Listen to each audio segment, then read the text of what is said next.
Wolfenstein is one of fiction's darkest and most twisted universes. It's an alternate history where evil won the war and never let go. In this bleak timeline, the Nazis didn't lose World War II. They won and rewired the future. It's the 1960s, but not the one you know. The world is ruled by a totalitarian Nazi regime that controls everything: governments, technology, media, even the moon. America has been crushed under their heel. London lies in ruins. Resistance is scattered, hunted, gasping for survival. And at the center of this dystopia is death incarnate, General Wilhelm Deathsteed Strasse, a man more machine than human, whose experiments have turned soldiers into cybernetic monsters and war into hell. Wolfenstein's world is one where science and cruelty walk hand in hand. Picture Nazi moon bases, underwater cities, and robotic dogs that tear through flesh like tissue. This is a universe where reality bends under the weight of fear and hatred. Ancient mysticism meets bleeding-edge tech. Giant mechanized titans patrol the streets, and brainwashing is broadcast like the evening news. The Reich has created a future that's sterile, joyless, and brutal beyond measure. This is where B.J. Blazkowicz comes into play, a one-man resistance army from a time before the world went mad. He's bruised, broken, constantly bleeding, but he fights on.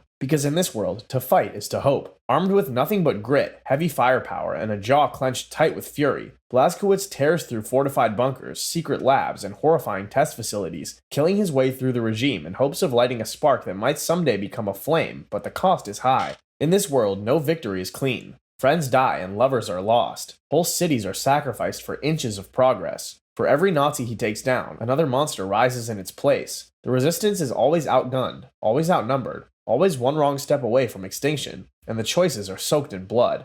Hellsing is one of the darkest blood-soaked corners of fiction, where monsters wear the skins of men and salvation is a bullet away. It's a world draped in gothic horror, where ancient vampires, secret wars, and religious fanatics collide in a storm of blood, fire, and madness. At the heart of it all is the Hellsing organization, an old and noble English order sworn to defend the Queen and country from the things that crawl in the night. In the shadows of modern London, beyond the reach of the public eye, something feral stirs. Vampires, not the romantic kind, but the slobbering beasts of nightmare, are on the rise. Undead abominations, ghoul armies, and creatures that should not exist tear through cities like wolves through sheep. But the Hellsing family has a weapon: the devil himself. His name is Alucard, an ancient vampire bound by unbreakable servitude to the Hellsing bloodline. He's not your average bloodsucker, but the monster that monsters fear. Tall, red-coated, and grinning like death itself, Alucard doesn't just kill his enemies, he breaks their minds, their spirits, and everything they believe in. He relishes war and devours despair. He's the apocalypse in a crimson hat, and his master, Integra Hellsing, a steel-nerved, chain-smoking, sword-wielding noblewoman who commands him with nothing but her will and her bloodline.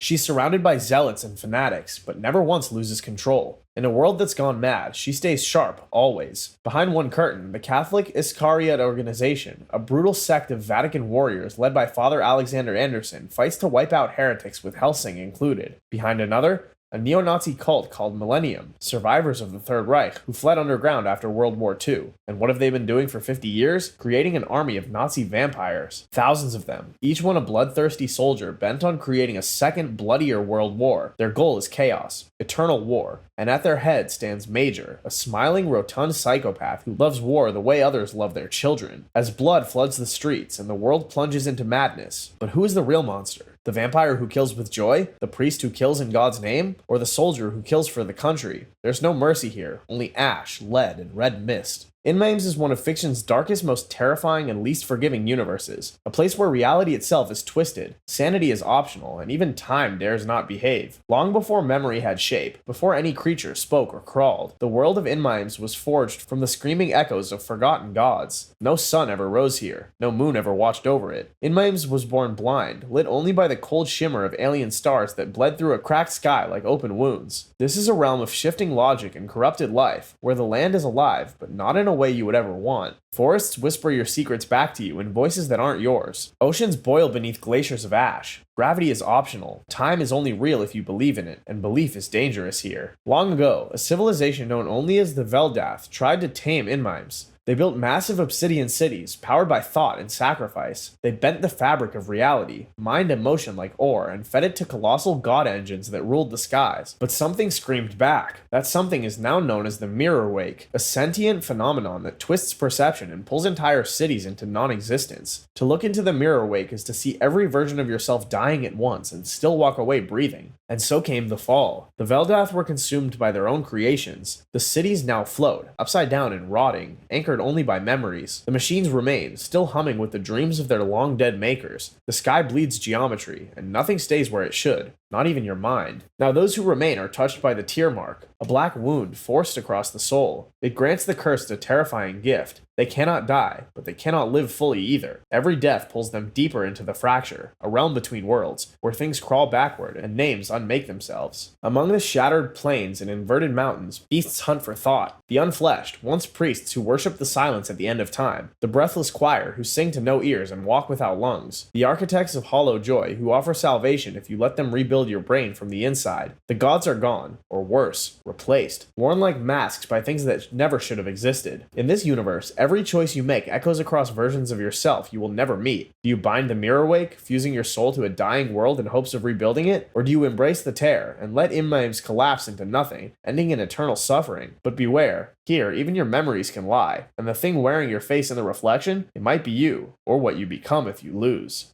Diablo is one of fiction's darkest universes. A world not just of demons and shadows, but of doomed heroes, broken faith, and endless war between heaven and hell.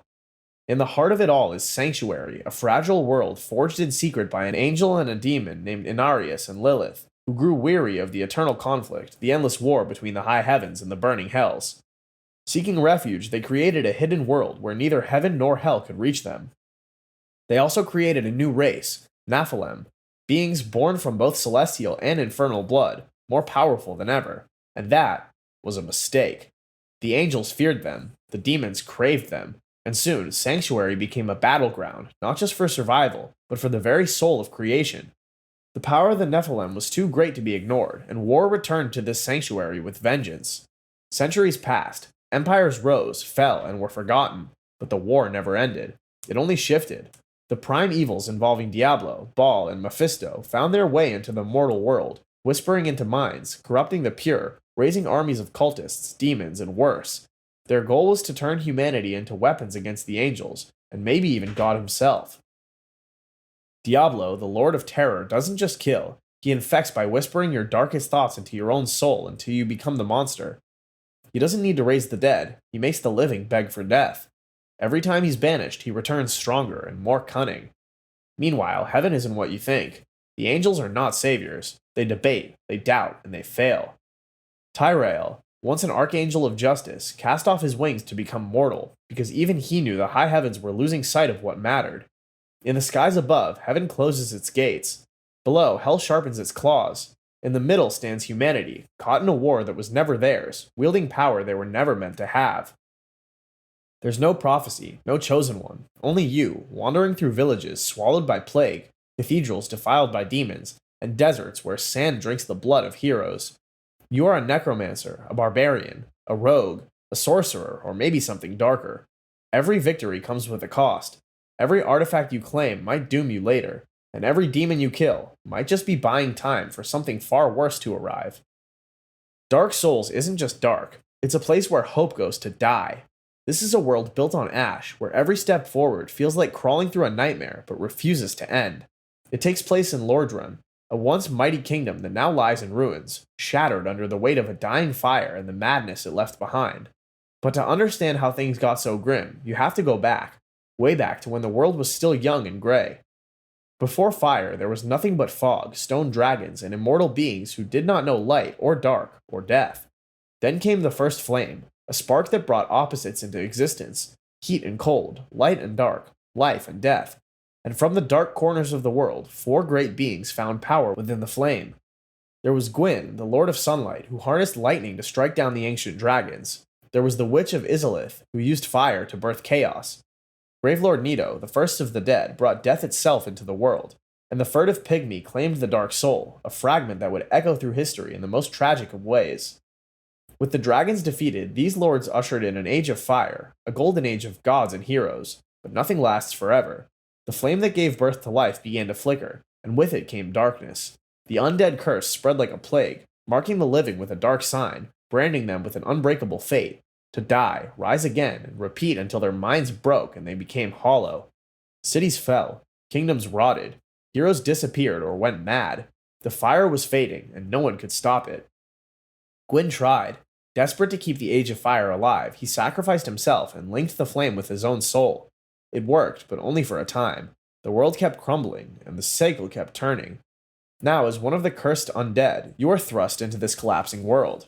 You're told you're special, a chosen one, but everyone is a chosen one here.